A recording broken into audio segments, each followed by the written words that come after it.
Now we'll go for our second video. In that one, I will continue our practice set number 37. See, last time you are seen about the example number 1 and 2 and what is meant by the direct proportion. And now here, the same direct proportion example is there. That is the third one. See here, for 9 cows, 13 kg 500 gram of food supplement are required. And in the same proportion, how much will need for 12 cows? See here, 9 cows they required 13.5 kg.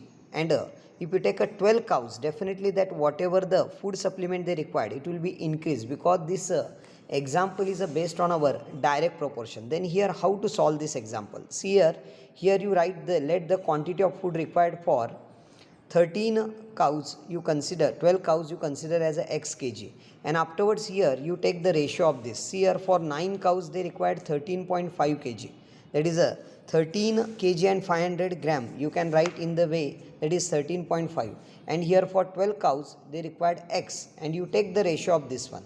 And here also again we have to do the cross multiplication, that is the 9 into x equal to 12 into 13.5. Now you want to find out the value of x. X is equal to what will come, this 9 will come to the denominator, that is 12 multiplied by 13.5 will come 162 upon 9.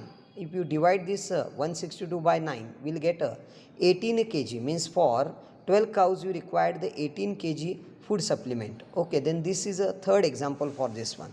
And again the fourth one they ask here, cost of 12 quintal of soya bean is 36,000 rupees. Then how much will required for 8 quintal? See here, for 12 quintal 36,000 is there. For 8 quintal, see here that whatever the quantity will be there, it will be decreased. Definitely whatever the cost will come after solving, it will become less than 36,000, because this example is based on our direct proportion. Then how to solve it? Then here see, the cost of 8 quintal of soya bean you consider as the x rupees, and afterwards you take the ratio of 12 upon 36,000 and 8 upon x you take, and here also you want to do the cross multiplication.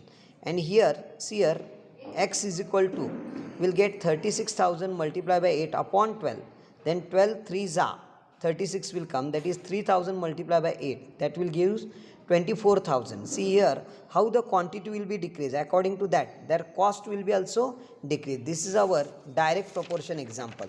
And one more example they ask here in your textbook, that is a 2 mobile cost is 16,000 rupees. Then how much money will required for 13 such a mobile? See here, 2 mobile cost they are given 16,000. Then definitely for 13 mobile cost they will increase, because this is an example of direct proportion. Then how to solve?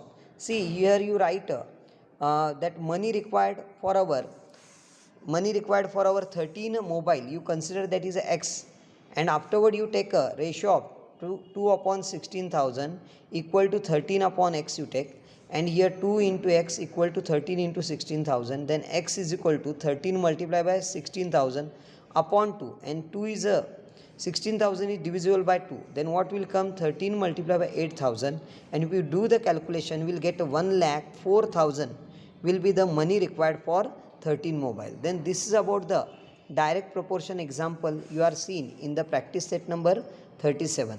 Then whatever I am today I done all this work, you solve the solved example from our textbook in your notebook, as well as whatever I am sending the practice set number 37, that also you can see, and maintain one separate notebook for our second sem. Don't write or don't mix this second semester portion with the first semester. Okay, and this second semester you make new notebook.